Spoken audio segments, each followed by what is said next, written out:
तो घर का इन्वायरमेंट कैसा है? अगर किसी और का सपोर्ट ना हो लेकिन आपको आपके पेरेंट्स का सपोर्ट हो, आपकी फैमिली का सपोर्ट हो, तो आप कुछ भी कर सकते हैं। कम्युनिटी पे नेगेटिव वर्ड्स भी आते हैं, जैसे रेप हो गया या मर्डर हो गया, एंड इन वर्ड्स को सुन के हमेशा नेगेटिव थॉट प्रोसेस ही काम करता है। तो it's just a journal mindset process, but आप इनको नेगेटिव वैट को कैसे परफॉर्म करते थे? आप कुछ भी लिख सकते हो लेकिन स्किप मत करना, specially negative words. According to your experience, Stenzin, what are the factors which are really important for screening? Okay ma'am, so Hi everyone, welcome back to Defense Roger, and I hope you're doing well. My name is Sheetal Yadav. Well, if you're preparing for serious or serious OT exam, Disha Publication presents the updated 8th edition combo set, a collection of 18 years previous year solved papers from 2007 to 24, covering both English and journal knowledge in topic-wise format. This combo includes 36 solved papers with over 8,600 milestone MCQ for English and GK. Each question is solved with 100% accuracy and explained in a clear, step-by-step manner so that the concepts are easy to understand. By practicing these papers, you can get a complete idea of the exam pattern, the kind of question asked, and the level of difficulty. So if you're serious about serious preparation, this combo can be a game changer. Check it out and take one step closer to the uniform. Coming back to video, we have Stenzin in this video, who is the first female from Ladakh to join Officers Training Academy. She has achieved an impressive All India rank 6 in serious OT entry. What makes her journey even more inspiring is her consistency and resilience. In her previous attempt, she was recommended and secured rank 45 but missed the final merit list. And in her next attempt, she not only get the recommendation again but also make it up to the top merit. In this conversation, we discussed her complete preparation strategy from written exam to SSP and the mindset, the methods, the motivation that helped her to achieve back-to-back recommendation. So this is a must-watch video. Complete, watch it, and understand the kind of things that she has done throughout her journey, especially regarding the psychological test, the kind of story she has made. I hope this video is going to help you a lot. Coming back to our video without any further delay. हाय स्टेंजिन, आपका बहुत बहुत स्वागत है channel पे। And अभी recently serious ओटे का merit list आया है एंड आपने ऑल इंडिया रैंक 6 स्कोर किया है। In your first attempt you scored 45 rank and you did some transition in here you are and you are getting merit in. Many congratulations and welcome to the platform. Thank you so much ma'am, thank you so much. Stanzin, हम आपकी journey से शुरू करते हैं कि आप exactly कहाँ से बिलोंग करते हैं, किस तरह का बैकग्राउंड रहा है। इज इट अ फौजी बैकग्राउंड और a military background? Along with that आपने एजुकेशन में क्या किया है, किस तरह की हॉबीज परस्यू करी है, एंड फौज का कीड़ा कब जगा कि you wanted to prepare for army, so how your journey really started? Okay, so first of all, thank you so much, ma'am, for inviting me on this platform. So, myself, Stanjin Sangyang, and I belong to a very small village in the Zanskar Valley of Ladakh, and it is called Zangla. So, starting with my education, I have did my schooling from London Model School in Leh, and KG से लेके 12th तक मैंने एक ही school में किया है, that is London school and it is in ले। सो वहाँ पे स्कूलिंग किया है मैंने, हॉस्टल में रहा है पूरा बचपन से। And then in my 11th 12th मैंने मैथ्स लिया था, मैथ्स फिजिक्स केमिस्ट्री। एंड वहां तक जब तक मैंने स्कूलिंग किया है, कॉलेज भी किया था, तब तक मुझे कुछ आर्मी के बारे में कुछ भी नहीं पता था कि आर्मी विमेन को भी आर्मी में कुछ होता है। आई हैड नो आइडिया कि कुछ होता है वहां पे भी। सो ऐसे ही करियर गाइडेंस का कमी था कि करियर काउंसलिंग नहीं होता था। जितना पता था कि डॉक्टर होते हैं, इंजीनियर होते हैं, तो उसी के हिसाब से चल रहे थे। तो उसी के बाद मैंने कॉलेज करा है एंड मैंने इंजीनियरिंग करा है, BTech mechanical engineering. So I did it from Tezpur university in Assam. Okay. तो 12th के बाद एक स्कॉलरशिप होता है जम्मू कश्मीर की, यहाँ की जिन लोग ने जम्मू कश्मीर से स्कूलिंग करा है उनको एक स्कॉलरशिप मिलता है, प्राइम मिनिस्टर स्कॉलरशिप करके। तो मुझे भी वही मिला था। तो स्कॉलरशिप जब मिल रहा था तो इसलिए मैं असम चली गई थी। वो दूर था बट स्टिल स्कॉलरशिप मिल रहा था, तो मैंने डिसाइड किया कि मैं वहां पे जाके इंजीनियरिंग कर लूंगी। तो जब वहां पे जाके इंजीनियरिंग कर रहे थे तब मैंने एनसीसी ज्वाइन कर लिया था कि मतलब मुझे बचपन से ही ऐसे स्पोर्ट्स और थोड़ा एक्टिविटीज, एक्टिव लाइफ थोड़ा पसंद था। तो वहां पे जाके एनसीसी, जब मुझे पता चला कि वहां पे एनसीसी है तो मैंने एनसीसी ज्वाइन करा। तो जब वहां पे ज्वाइन करा तो सीनियर्स के साथ जब इंटरेक्ट करते हैं तभी उसी के थ्रू धीरे धीरे मुझे पता चला कि विमेन के लिए भी ऐसा होता है आर्मी में। कि ऑफिसर्स बन के जा सकते हैं आफ्टर ग्रेजुएशन। तो राइट। वहां से धीरे धीरे मैंने पता करा, सीनियर से बात करा कि कैसे क्या होता है, और खुद से भी रिसर्च किया। तो जब जब तक हम ग्रेजुएशन कर रहे थे तब तक तो प्रिपरेशन का टाइम नहीं मिला, क्योंकि लॉकडाउन हो गया था, कोविड हो गया था। उसके बाद जब कॉलेज खुला तो काफी हेक्टिक रहा था कि प्रैक्टिकल्स वगैरह सब हो रहे थे। तो जब तक मैं इंजीनियरिंग कर रहा था तब तक मुझे टाइम नहीं मिला कि मैं प्रिपेयर कर सकूं। तो जब मैंने कॉलेज खत्म हुआ उसके बाद फिर मैंने अपना प्रिपरेशन स्टार्ट करा कि कोचिंग लेने का सोचा, पर कोचिंग रिटर्न के लिए पहले नहीं लिया। फिर यूट्यूब से ही मैंने स्टार्ट करा प्रिपरेशन। तो ओके। वैसे वैसे हो गया। अब अपनी फैमिली के बारे में बताओ, क्योंकि जब हम डिस्कशन कर रहे थे तो मैं बहुत शॉक थी कि फैमिली का बैकग्राउंड बिल्कुल भी मिलिट्री से नहीं है, और फिर वहां से इंस्पायर हो कि आप एनसीसी के बाद आपने चीजें शुरू करी। तो घर का इन्वायरमेंट कैसा है, एंड फौज का क्या वहां पे आसपास में कल्चर है, कि आपने कुछ इन एक्सेप्शनल चीजें लाइफ में ऑप्ट करी? ओके, सो फैमिली के बारे में स्टार्ट करें तो मेरा एक न्यूक्लियर फैमिली है। तो ओके। इसमें मेरे पेरेंट्स हैं और मेरे सिबलिंग्स हैं, and I have 4 siblings including my self, and मेरे मदर एंड फादर है। तो हम्म। मिलिट्री बैकग्राउंड तो एकदम भी नहीं है, हम्म। बिल्कुल भी नहीं है, आसपास भी नहीं है, ना ही कोई, ना पेरेंट्स का है ना कोई रिलेटिव्स का है, कुछ भी हम्म। नहीं है। तो हाँ। इसीलिए बचपन से नहीं पता चला कि आर्मी में होते हैं। हम्म। तो थोड़ा बचपन से वो नहीं रहा। हम्म। तो मेरे फैमिली में मेरे फादर हैं, वो एक गवर्नमेंट टीचर हैं, अभी तो रिटायर हो गया, पिछले साल ही रिटायर्ड। हम्म। तो अभी एंड ही, वही पापा ही थे जो फैमिली का सोल अर्नर है। तो वही हमारा सबका, मेरे सिबलिंग्स इंक्लूडिंग माई सेल्फ, सबका एजुकेशन और सब कुछ ध्यान रखते हैं। और हम्म। मैं mother is a housewife, so वो घर का ध्यान रखते हैं। हम्म। तो क्या हुआ कि जब घर में एक ही इंसान, मतलब एक ही जाने जो कमा रहे हैं, तो चार तीन चार बच्चों को पढ़ाना थोड़ा मुश्किल हो जाता है। तो हम लोग को वी वर फॉर्चुनेट इनफ कि हम लोग को स्पॉन्सर्स मिले थे, कि हम लोग का एजुकेशन में वो लोग फाइनेंशियली पूरा हम लोग स्पॉन्सर थे। माई हम्म। सिस्टर, माई ब्रदर, मी, हम तीनों एक ही स्कूल में थे और हम्म। बचपन से ही हॉस्टल में थे। तो जब मेरे सिस्टर को स्पॉन्सर मिला तो उन्होंने हम लोग को भी ढूंढ के लाया। तो financially we were sponsor throughout our education, graduation तक सब कुछ। Hmm. They took care of our education. वाह। तो and and my father and mother, they use live here alone all their life. क्योंकि गांव में एक चीज होता है कि अकेले रहना थोड़ा मुश्किल होता है, क्योंकि गांव में बहुत सारा काम होता है, हम्म। फार्मिंग होता है, घर का होता है, गाँव का होता है। तो वो सब बहुत टफ होता है थोड़ा। तो एक तो है कि मेरे पापा ड्यूटी पे जाते हैं, टीचर है, तो हम्म। उनका तो वही रहता है। फिर घर पे मम्मी को पूरा संभालना थोड़ा मुश्किल होता था, बट बिल्कुल। Still she managed. और पेरेंट्स का एक सपोर्ट होता है कि अगर किसी और का सपोर्ट ना हो, लेकिन आपको आपका पेरेंट्स का सपोर्ट हो, आपकी फैमिली का सपोर्ट हो, तो आप कुछ भी कर सकते हैं। And that happened with me also, कि उन्होंने कुछ भी नहीं सोचा, इतना सपोर्ट करा कि मतलब कुछ भी, मैं अगर मैंने जब भी बोला कि मैं मुझे आर्मी में जाना है, हम्म। तो उन्होंने कुछ क्वेश्चन भी नहीं करा कि वाई, क्यों जाना है, क्यों जाना है, मतलब ऐसा कुछ भी नहीं किया। मैंने जब बोला कि मुझे जाना है तो they were like okay, do your best, give your best. तो पेरेंट्स का सपोर्ट थ्रू आउट रहा है, तो I am very grateful for that. वैसे ही था। जब आर्मी की बात आती है ना स्ट्रेंथ, तो कहीं ना कहीं पर्सनालिटी के बहुत सारे एस्पेक्ट के बारे में इंसान हमेशा कंसर्न रहते हैं। किसी को कम्युनिकेशन पे प्रॉब्लम होता है, कहीं पे कॉन्फिडेंस का प्रॉब्लम है, कई लोग इंट्रोवर्ट होते हैं। तो इज देयर एनीथिंग जो आपको इस प्रिपरेशन में टाइम के साथ बदलना पड़ा, या आपने इस प्रोसेस के लिए अपने आप को उन चीजों को इम्बाइब किया है? Yes ma'am, definitely. जब आर्मी की बात आती है, जब एसएसबी की बात आती है, तो it's all about our personality, कि जी। हम लोग खुद को कैसे प्रेजेंट करते हैं। हम लोग को खुद को पता करना होता है कि what kind of a person I am.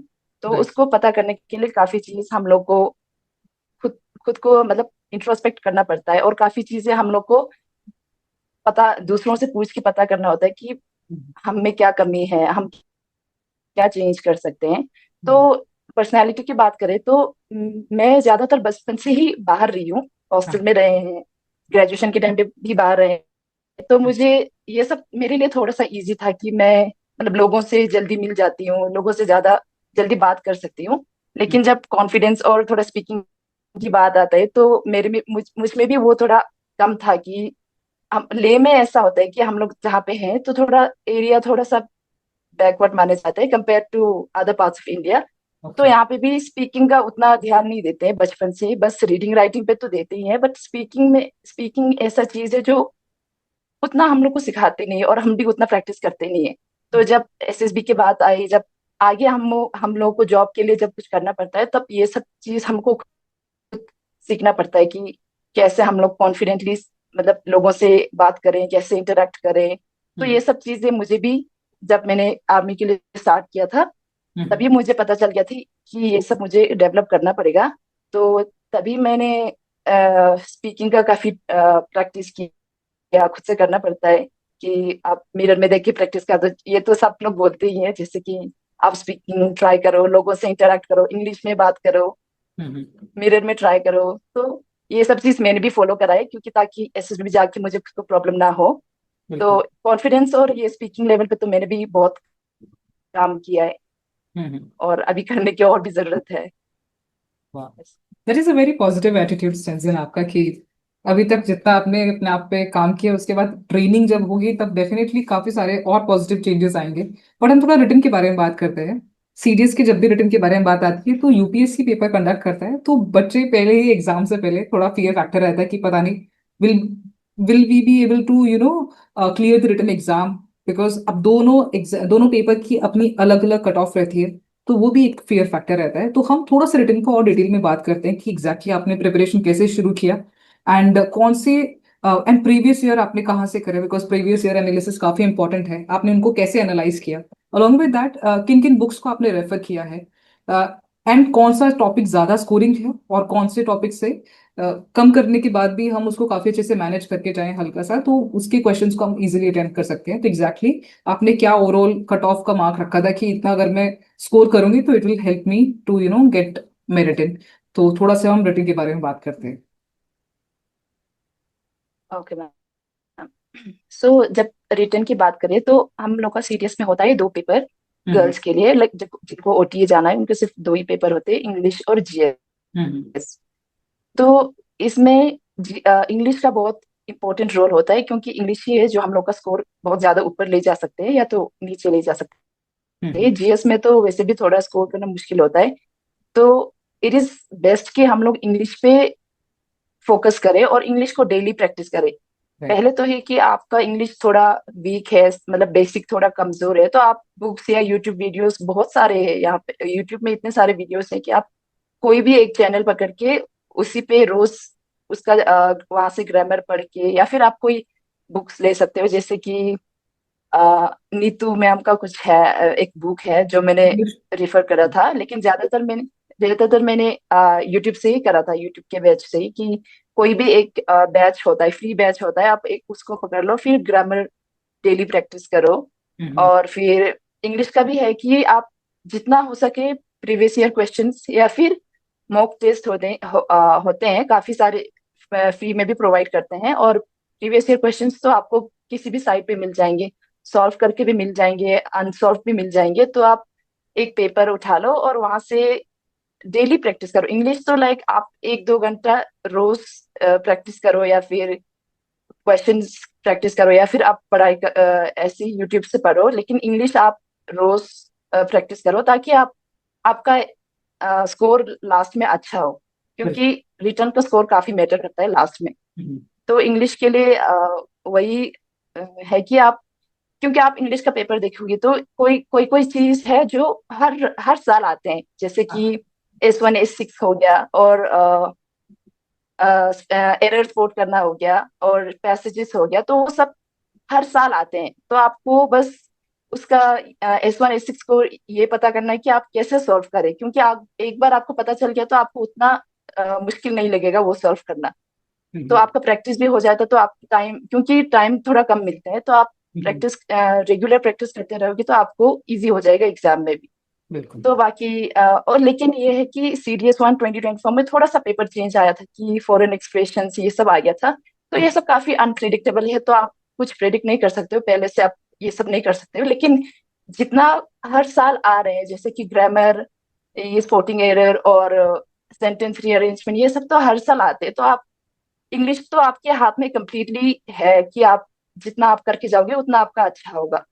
तो इंग्लिश क्या, तो वही कहूंगी कि आप रोज प्रैक्टिस करो, रोज प्रैक्टिस करो, प्रैक्टिस से ही इंग्लिश का आपका स्कोर बढ़ेगा। हम्म। तो जीएस की बात करें, तो जीएस में ऐसा होता है कि सब पेपर आप अगर देखोगे सीडीएस का, तो ऐसा होता है कि साइंस, पॉलिटी और ज्योग्राफी का मतलब एक फिक्स वो रहता है कि इतने क्वेश्चंस आएंगे, इतने मार्क्स का आएंगे। तो मैक्सिमम लोग क्या करते हैं कि साइंस पे काफी फोकस करते हैं, क्योंकि साइंस काफी स्कोरिंग होता है, क्योंकि साइंस का जो सिलेबस है वो बहुत बेसिक है। हम्म। तो आप एक बार सिलेबस चेक कर लो। सबसे सबसे पहले तो आप सिलेबस चेक करो कि क्या क्या आते हैं, क्योंकि उसमें ज्यादातर 9th और 10th का आता है। तो हम्म। इवन इफ आपका 11th 12th में आपका साइंस नहीं रहा हो, तब भी आपके लिए कोई प्रॉब्लम नहीं होगा, क्योंकि काफी बेसिक होता है साइंस, और साइंस, ज्योग्राफी और पॉलिटी सब काफी बेसिक होता है। हम्म। तो साइंस का तो आप एनसीईआरटी से पढ़ लो या फिर यूट्यूब से पढ़ लो, लेकिन जरूरी है कि आप एक बार सिलेबस कंप्लीटली आप कंप्लीट कर लो। हम्म। ऐसे नहीं है कि आप किसी और के नोट्स देख के, कि क्योंकि लोगों का नोट्स काफी मॉडिफाई करके अच्छा बनाया होता है, लेकिन हम लोग जब स्टार्टिंग से प्रिपेयर करते हैं, तो इट इज बेस्ट कि आप अपना खुद का नोट्स बनाओ एक बार, कि कंप्लीटली खुद पढ़ के खुद नोट्स बनाओ एक बार, मतलब थॉरली आप सिलेबस कंप्लीट कर लो। हम्म। ये हर सब्जेक्ट के लिए, पॉलिटी के लिए भी, ज्योग्राफी के लिए भी। एक बार आप कंप्लीटली सिलेबस कंप्लीट कर लोगे, खुद का नोट्स बना लोगे, तो स्टार्टिंग में आपको थोड़ा लगेगा कि पढ़ तो रही हूँ पर दिमाग में कुछ जा नहीं रहा है। लेकिन आप एक बार कंप्लीट कर लोगे, जब आप रिवीजन पे आओगे, तो फिर आपको पता चलेगा धीरे धीरे कि आप में वो इम्प्रूव हो रहा है, कि आपको समझ में आ रहा है। तो मेन यही रहता है कि आप रिवीजन करो, जल्दी से जल्दी सिलेबस कंप्लीट करो। It takes maximum 1 to 2 months, इतना ही लगता है सिलेबस कंप्लीट करने में। तो मेन आप उसके बाद फोकस करोगे रिवीजन पे। तो what I used to do was कि जितनी बार मैं रिवीजन करती थी, उतनी बार मैं नोट्स बनाती थी। क्योंकि ऐसे नॉर्मली पढ़ के मैं नोट्स मतलब रिवीजन करती हूँ, तो ऐसा लगता है कि इफेक्टिव नहीं रहता है। मुझे ऐसा लगता था, क्योंकि जितने बार लिख के करती हूँ, जैसे कि ज्योग्राफी है, उन सब में काफी मैप का काफी रोल होता है। तो आपको हर चीज विजुअलाइज करना पड़ता है, एग्जाम के टाइम पे भी और प्रिपरेशन के टाइम पे भी। तो जितनी बार आप खुद से ड्रॉ करोगे, नोट्स बनाओगे, तो उतना आपको याद रहता है। तो आई थिंक कि रिवीजन पे आपको बहुत फोकस करना चाहिए। भले ही आप अपना सोर्स कहीं से भी रखो, कैसा भी रखो, लेकिन लिमिटेड रखो। कि ऐसा नहीं कि हर जगह से सब कुछ पढ़ना है, ऐसा नहीं है। क्योंकि आप जब रिवीजन करोगे, तब आपको अपने आप जो चीज आप मिस कर रहे हैं उन सब के बीच में, वो आपको खुद से आ जाएगा कि ये चीज मैंने मिस करा है। तो हर रिवीजन में आपको एक एक दो चीज मिल ही जाएगा कि आपने क्या मिस किया है। तो ऐसे ऐसे आप लास्ट में मतलब प्रिपरेशन काफी अच्छा हो जाता है। बिल्कुल। स्टेंसन एक और चीज, जैसे जो बच्चा बिल्कुल नई नई तैयारी में उतरता है और इफ समबडी इज वाचिंग, तो रिसोर्सेज भी बहुत सारे हैं। तो चाहे वो पीवाईक्यू हो, चाहे वो मोक जहां से भी आपने प्रिपेयर किया है, कोई ऐसा यूट्यूब चैनल है जहाँ पे, because ultimately YouTube is a free platform, तो अगर आप रिकमेंड करना चाह रहे हो, या स्पेसिफिकली कोई बुक्स हैं जो आपने प्रिपरेशन के टाइम पे यूज करी है, तो please name them, because it will directly और indirectly is going to help them in their preparation. Okay ma'am. So जब मैंने स्टार्ट करा था, तो मुझे कोई भी चैनल पता नहीं था। तो मुझे यूट्यूब पे एक बैच मिला था कि डिफेंस वाला का, जिसमें हर सब्जेक्ट का एक प्लेलिस्ट होता है, और उसमें वो लोग कंप्लीट सिलेबस पूरा कंप्लीट कर देते हैं। तो मैंने स्टार्टिंग में तो वहीं से पूरा सिलेबस कंप्लीट किया था, कि डिफेंस वाला में अलग अलग बैच है, और सारे बैच में प्लेलिस्ट होता है कि केमिस्ट्री का, फिजिक्स, बायोलॉजी, जी। जियोग्राफी, पॉलिटी सबका बैच है। तो आप वहां से एक बार सिलेबस कंप्लीट कर सकते हो। तो उसके बाद मैं एक चैनल रेकमेंड करना चाहूंगी, कि मैक्सिमम लोगों को ये पता ही होगा, सीडीएस जर्नी सबने सुना ही होगा। तो जब मैं प्रिपरेशन कर रही थी, तो बीच में मुझे उस चैनल के बारे में पता चला, तब से मैंने उस चैनल को फॉलो किया। तो वो चैनल पूरा सीडीएस ओरिएंटेड है, तो वहाँ पे सारा कुछ सीडीएस के लिए ही मिलता है। तो रिवीजन के लिए वहाँ पे फ्री नोट्स मिलता है, आपको मॉक टेस्ट भी मिलता है फ्री में। तो सीरियस जर्नी मैं रिकमेंड करना चाहूंगी कि आप वहाँ से कर सकते हो, क्योंकि वहाँ पे नोट्स बहुत लिमिटेड, रिसोर्सेज बहुत लिमिटेड है। जितना है बहुत क्लियर है। राइट। जिन लोगों को थोड़ा मुश्किल लगता है, वहाँ पे बहुत सिंप्लीफाइड नोट्स है, तो आप वो रेफर कर सकते हो। उसमें सारे सब्जेक्ट्स का आपको मिल जाएंगे, कि ज्योग्राफी, फिजिक्स, केमिस्ट्री सब। ओके। और जब आप पहली बार रिकमेंड हुए थे और जब दूसरी बार रिकमेंड हुए तो रिटर्न के स्कोर में क्या डिफरेंस रहा और क्या लगता है कितना स्कोर करना चाहिए टू गेट मेरिट? मेरिटिंग के लिए तो सबसे ज्यादा इम्पोर्टेंट ही होता है कि आप रिटर्न में अच्छा मार्क्स स्कोर करो। हम्म। क्योंकि स्टार्टिंग में जब फ्रेशर्स होते हैं जो पहली बार दे रहे हैं, उनका यही होता है कि बस कट ऑफ पार हो जाए, बस एग्जाम क्लियर हो जाए, यही रहता है। मेरा भी हाँ। वही था कि स्टार्टिंग में बस मेरा एग्जाम हो जाए, उसके बाद देख लूंगी, ये वाला सीन रहता है।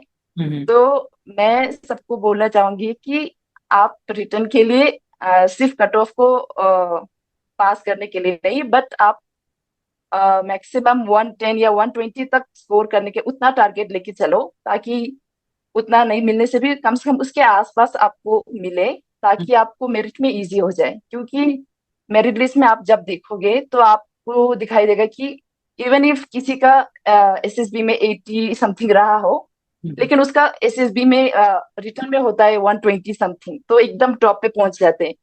राइट। तो मुझे लगता है कि वही एक रिटर्न बहुत इंपॉर्टेंट रोल प्ले करता है आपको मेरिट इन होने देने में। तो मेरा लेकिन ये था कि उतना डिफरेंस नहीं आया। हम्म। अ, मेरा फर्स्ट अटेम्प्ट में था रिटर्न में 92, सेकंड में 99 था आई थिंक। ओके। ठीक है। तो फर्स्ट फर्स्ट में मैंने क्या किया था कि सब लोग बोलते हैं साइंस और इन सब पे फोकस करो, तो मैंने भी वही करा था कि साइंस में ये फोकस करा। लेकिन हम्म। मैंने हिस्ट्री एकदम से स्किप कर दिया था, क्योंकि मेरा हिस्ट्री से मतलब 9th 10th के बाद मैंने कुछ देखा ही नहीं था। तब भी मुझे उतना पसंद नहीं था कि हिस्ट्री पढ़ना, राइट। क्योंकि कुछ याद नहीं रहता है। हम्म। तो वहां पे भी सब बोल रहे थे कि हिस्ट्री यू कैन स्किप, तो क्योंकि बहुत वास्ट है तो आप कवर नहीं कर पाओगे ये सब। ऐसे मतलब सब लोग आपको कुछ ना कुछ बोलेंगे ही। तो हम्म। मैंने भी वही किया था। लेकिन सीरियस वन जब मैंने दिया था, तब साइंस का क्वेश्चंस बहुत कम आया था, ओके। ऑलमोस्ट था ही नहीं क्वेश्चन। हम्म। और ज्योग्राफी पॉलिटी से था, वहां पे मैंने देखा कि हिस्ट्री से काफी क्वेश्चन आए थे सीरियस वन में। इट वॉज अनएक्सपेक्टेड, बट ऐसा है कि यूपीएससी पेपर में कुछ भी चेंजेस कर देते हैं, अनप्रिडिक्टेबल है थोड़ा, तो वो लोग अभी थोड़ा लेवल हाई करते जा रहे हैं। तो हिस्ट्री और इकोनॉमिक्स के क्वेश्चंस का काफी ज्यादा था, इकोनॉमिक्स का थोड़ा एडवांस क्वेश्चंस भी था। हम्म। तो थोड़ा वहां पे मुझे प्रॉब्लम हुआ था, क्योंकि मैंने फोकस ही किया था साइंस पे। हम्म। तो वहां पे हिस्ट्री के क्वेश्चंस काफी थे। उसके बाद मुझे रियलाइज हुआ कि अगर आपको अच्छा स्कोर करना है तो आप चलो मैक्सिमम साइंस इन सब पे फोकस करो, पर आप सब्जेक्ट स्किप मत करो। जैसे बिल्कुल। कि आप कर सकते हो तो आप हिस्ट्री का कोई भी पार्ट उठा लो, आप पेपर में देखोगे तो ज्यादातर मुझे लगता है कि एंशियंट से और मॉडर्न से आते हैं। तो हम्म। आप अगर आप तीनों कवर ना कर सको तो एक चीज आप कवर कर लो। आप पेपर में देखो कहाँ से ज्यादातर आते हैं हिस्ट्री के क्वेश्चंस, क्योंकि हिस्ट्री बहुत वास्ट है और आपको कवर करना भी बहुत मुश्किल होने वाला है। तो राइट। अगर आप बाकी सब सब्जेक्ट एक बार कर लेते हो, बाकी सब सब्जेक्ट में आप कॉन्फिडेंट हो, तो उसके बाद आप हिस्ट्री भी पकड़ लो, क्योंकि वहां से काफी क्वेश्चंस आते हैं। तो आपको इतना डीप में भी नॉलेज नहीं हो, लेकिन थोड़ा थोड़ा ऊपर से भी पता हो, तो आप वहां पे क्वेश्चंस में आप ऑप्शंस देख के थोड़ा कुछ लगा सकते हो। 3 4 क्वेश्चंस आप कम से कम अटेम्प्ट कर सकते हो कि 3 4 मार्क्स तो हिस्ट्री से भी आ जाए।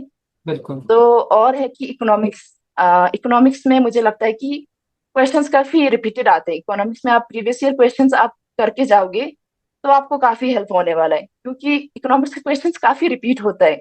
जैसे कि 5 ईयर प्लान हो गया, राइट। फिर टाइप्स ऑफ सेकंड। अनएम्प्लॉयमेंट, ये सब 1 मार्क्स क्वेश्चंस का आते हैं, लेकिन हर साल आते हैं ये क्वेश्चन। तो I think it is better कि आप जो जो रिपीट हो रहे हैं, जो हर टाइम आते हैं, ये आप देख के जाओ, ताकि even if it's 1 marks, 1 marks में काफी डिफरेंस लाते हैं। तो आप ये सब देख के जाओ, तो I think it is better. तो मैंने सीरियस जब 2 दिया था तो मैंने हिस्ट्री का थोड़ा बहुत देख के गया था, एंशियंट का स्पेशली, और इकोनॉमिक्स का भी मैंने प्रीवियस ईयर का देख के, फिर सिलेबस भी थोड़ा बहुत देख के गया था। तो वहां पे मुझे थोड़ा इजी हुआ था। तो आई थिंक उससे मेरे स्कोर में थोड़ा सा इम्प्रूवमेंट हुआ है रिटर्न में। ओके। यहाँ पे मैं कुछ कुछ चीजें ऐड ऑन करना चाहूंगी स्पेसिफिकली रिटर्न के अराउंड। जैसे आपने कहा कोई भी सब्जेक्ट छोड़ना नहीं चाहिए, तो प्रीवियस ईयर को भी अगर हम नोटिस करते हैं, चाहे वो पॉलिटी हो, फंडामेंटल राइट्स, फंडामेंटल ड्यूटीज, हर चीज पे कुछ कुछ एरियाज तो हैं जहाँ पे फिक्स है, वहां से क्वेश्चन आएगा ही आएगा, whether it's science. Yes. Bio के अंदर भी, बायो को भी अगर आप स्किप करने का सोच रहे हो तो वायरसेस हो गए या कुछ कुछ प्रॉपर फैक्ट वाले क्वेश्चंस हो गए, तो that is fix. Secondly, read the question properly, because there are times कि जहाँ पे डिस्प्लेसमेंट लिखा हम्म। होता है, आप डिस्टेंस समझ के चीजों को गलतियां कर बैठते हैं, या डोंट लिखा होता है, या ओनली लिखा होता है. So even if you know, out of excitement और maybe lack of practice, आप गलती कर सकते हैं. Third, English is going to give you a good score. Don't rely completely on GS. GS को सिर्फ कट ऑफ बेसिस पे सोच के अगर आप करते हो, तो इंग्लिश आपको एक अच्छा बूस्ट देगा, और जीएस आप cut off basis 30, 30, 35 is a good score to get, in GS. But I think, according to me, if you want to score good in terms of written, focus more on English, and आप regularly आप mock लगा सकते हैं. And that is all we have. I think covered everything in about written in detail. Let's talk about SSP. Yes. You were recommended on your first attempt, but second attempt में आप Stenson screen out हो गए. But in third attempt, you again got recommendation and got merit in also. So you have seen, कि क्या चीजें screening के लिए important है. According to your experience, Stenson, what are the factors which are really important for screening, and क्या गलतियों को avoid करना चाहिए, specifically if you're going for your first attempt? Okay ma'am, so SSB की जब बात करते हैं तो सबसे पहले आता है स्क्रीनिंग. Right. स्क्रीनिंग एक ऐसा प्रोसेस है कि आप प्रिडिक्ट नहीं कर सकते कि even if you have prepared really well तो वहां पे कुछ बोल नहीं सकते. जैसे कि स्पेशली गर्ल्स के लिए यही प्रॉब्लम होता है कि काफी लोग रिपोर्टिंग बहुत ज्यादा होता है, और जब आपने जितना भी प्रिपेयर किए हो लेकिन आप स्क्रीन आउट हो जाते हो तो आपको बहुत बहुत दुख लगता है, क्योंकि आपने जितना बाकी दिनों के लिए प्रिपेयर किया है तो आप वो दे, मतलब आप दे ही नहीं सकते, प्रेजेंट ही नहीं कर सकते हो जितना आपने प्रिपेयर किया है. Right. तो स्क्रीनिंग के लिए जितना मैंने खुद से एक्सपीरियंस किया है, मैं ये कहूंगी कि OIR तो आप कंप्लीटली आपके ही हाथ में है. वहां पे कुछ है ही नहीं कि आप ये बोले कि वहां पे कुछ भी हो सकता है. OIR में तो आप जितना प्रैक्टिस करके जाओ उतना आपके लिए अच्छा है, Mhm. क्योंकि वहां पे टाइमिंग बहुत टाइमिंग होता है. तो कभी कभी क्वेश्चन, किसी किसी सेंटर्स में क्वेश्चंस बहुत ज्यादा होता है और टाइम काफी कम होता है. किसी किसी सेंटर्स में तो लेकिन ठीक ठाक टाइम दे देते हैं. तो OIR तो आप जितना प्रैक्टिस करके जाओ उतना आपके लिए अच्छा है. हर टाइप का क्वेश्चंस, डाइस हो, मतलब जो भी जितना भी आप देख सकते हो. ऑनलाइन आपको काफी मटेरियल्स मिलेंगे, बुक्स भी है, डिफेंस डायरेक्शन का कुछ है. तो वो सब बुक्स आप डेली सॉल्व करो जब आप एसएसबी का प्रिपरेशन स्टार्ट करो, क्योंकि वो सब काफी बेसिक है. लेकिन आपके पास जब प्रैक्टिस नहीं होगा तो आपको वहां पे जाके प्रॉब्लम होगा. तो even if it is easy, आप पहले से काफी प्रैक्टिस करके जाओ, क्योंकि ओयर में आप अच्छा करोगे तो आपका, इवन इफ आपकी स्टोरी में थोड़ा गड़बड़ हो तो इसमें अगर आपका स्कोर अच्छा है तो आपको काफी वहां से हेल्प मिल जाता है. And the second thing is PPDT. Mhm. तो वहां पे ज्यादातर लोग को प्रॉब्लम होता है कि समझ में नहीं आता है क्या करना है क्या नहीं करना है. तो मैंने जब फर्स्ट टाइम मैं रिकमेंड हुई और उसके बाद में स्क्रीन आउट हुई, तो मैंने क्या मिस्टेक किया वो मैं शेयर करूंगी, ताकि लोगों को पता चले कि आपको क्या करना है क्या नहीं करना है. Mhm. तो फर्स्ट ऑफ ऑल तो जब आपको पिक्चर दिखाएंगे 30 सेकेंड्स के लिए, आप स्टोरी मत सोचो, अच्छे से पिक्चर को देखो, अच्छे से ऑब्जर्व करो, क्योंकि एक छोटा सा भी डिटेल्स आपको उसमें मिल जाता है तो आपका परसेप्शन, मतलब जो आपको दिखता है वो कम्प्लीटली चेंज हो जाता है. जैसे कि आपको पहले कोई पिक्चर दिखाया, आप कुछ सोच रहे थे, लेकिन आप अच्छे से जब देखोगे वहां पे आपको एक साइड में एक चीज दिख गया, एक पेन भी दिख गया और एक बुक भी दिख गया, तो आपका परसेप्शन कम्प्लीटली चेंज हो जाता है कि आप ऐसा एक स्टोरी लिख सकते हो. Okay. तो आई वुड सजेस्ट कि आप पिक्चर को एकदम अच्छे से देखो. Hmm. स्टोरी सोचने से पहले जब 30 सेकेंड्स देते हैं तो पिक्चर में पिक्चर भले ही ब्लर होता है, लेकिन जितना दिखता है, जितना डिटेल्स दिखता है, जितना डिटेल्स आप पिक कर सकते हो उतना आप उतना अच्छे से देखो. Right. तो फर्स्ट, और ये है कि लोग बहुत ज्यादा प्रैक्टिस करके आते हैं, तो वो लोग प्री कंसीव्ड आइडियाज लेके आते हैं. तो कोई भी अगर आपने प्रैक्टिस किया हुआ इमेज, थोड़ा सा भी सिमिलरिटी आपको दिख जाता है तो आप पिक्चर्स को उतना नोटिस नहीं करके आप स्टोरी लिखना शुरू कर देते हो. Right. तो मुझे लगता है कि आप उतना ज्यादा प्रैक्टिस मत करो कि आप कोई भी पिक्चर दिख जाए आप अपने एक प्रैक्टिस किया हुआ स्टोरी को याद करके वही लिख लेते हो. तो उतना ज्यादा प्रैक्टिस मत करो, थोड़ा बहुत करो कि आपको आइडिया मिल जाए क्या लिखना है कैसे लिखना है. Mhm. तो स्क्रीनिंग में वही रहता है. और जब मैं स्क्रीन आउट हुई थी, मेरे साथ ये हुआ था कि जब पिक्चर दिखाया था, एक कंपार्टमेंट, रेलवे का कंपार्टमेंट जैसा दिखा था मुझे, और उसमें कोई लोग बैठे हैं. हम्म। तो मैंने एक थोड़ा बहुत नेगेटिव स्टोरी लिख दिया था जब मैं स्क्रीन आउट हुई थी, क्योंकि उस पे कुछ भी लिख सकता था, लेकिन मैंने लिखा कि ट्रैफिक हो गया है। जब बाहर देखा तो कुछ एक्सीडेंट हुआ था, तो उसने जाके हेल्प करा। तो वो एक बहुत प्लेन स्टोरी बन गया था कि मोर लाइक का एसआरटी हो गया था कि ओके। एक्सीडेंट हुआ था, जाके हेल्प कर दिया। तो हम्म। उसमें कुछ उतना एक्शन था नहीं, हम्म। पास एक्शन मतलब पास भी नहीं था, उतना एक्शन भी नहीं था कि बाद में क्या किया, उतना कुछ था नहीं। तो हम्म। आप पिक्चर को अच्छे से देखो। ऐसा एसआरटी जैसा मत करो कि एक हीरो मतलब खुद जाके सॉल्व कर दे, एक प्रॉब्लम था खुद जाके सॉल्व कर दे, ऐसा मत करो। आप अच्छे से पिक्चर को देखो, अच्छा सा स्टोरी लिखो। फॉर एग्जाम्पल, और एक एग्जाम्पल दूंगी मैं। इस बार जब मैं गई थी इलाहाबाद में, मेरा एसएसबी था, तो वहां पे एक पिक्चर दिखाया था कि तीन लड़का था, लेकिन किसी किसी को लड़की भी दिखा, किसी किसी को तीन लड़के दिखे। तो वहां पे बैकग्राउंड में था एक शेल्फ जैसा या बुक्स जैसा कुछ था। पिक्चर काफी क्लियर था इस बार। ओके। तो जो एक लड़का था वो ऐसे बड़ा सा मैप जैसा लेके, चार्ट जैसा लेके खड़ा था, और दो लोग कुछ बुक्स में देख रहे थे। तो हम्म। उसमें जितना मेरे ग्रुप में था, उन लोगों का स्टोरी, मैक्सिमम लोगों का ऐसा था कि कॉलेज का कोई एग्जाम था तो लाइब्रेरी में जाके पढ़ाई कर रहे थे, एक दूसरे का हेल्प कर रहे थे, या हम्म। फिर यूपीएससी का प्रिपरेशन कर रहे थे। तो उसने प्रिपरेशन करा, फिर पास हो गया, ऐसा कुछ था।